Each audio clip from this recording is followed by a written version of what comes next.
की पुरंदर तालुकावासियांनी ते तालुक्यात राहणारे असो,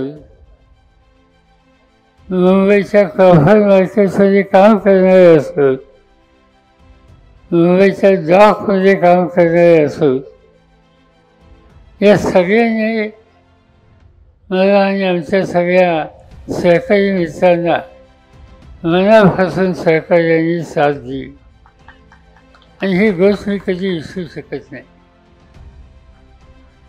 4-2 निवडणुकीमध्ये लोकांनी पाठिंबा दिला तर लोक आठवण ठेवतात. माझी स्थिती त्याहीपेक्षा वेगळी आहे. 1967 साली मी पहिली निवडणूक लढलो. माझ्याबरोबर ज्ञानेश्वर खैरे इथून होते.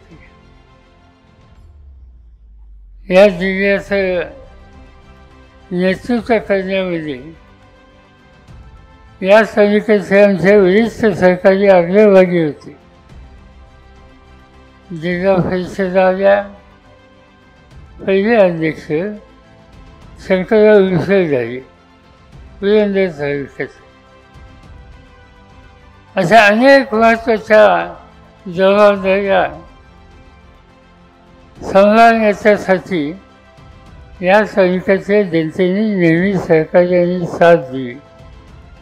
आणि मी तुम्हा सगळ्यांच्या कृतीबद्दल कृतज्ञता व्यक्त करणं ही माझी जबाबदारी.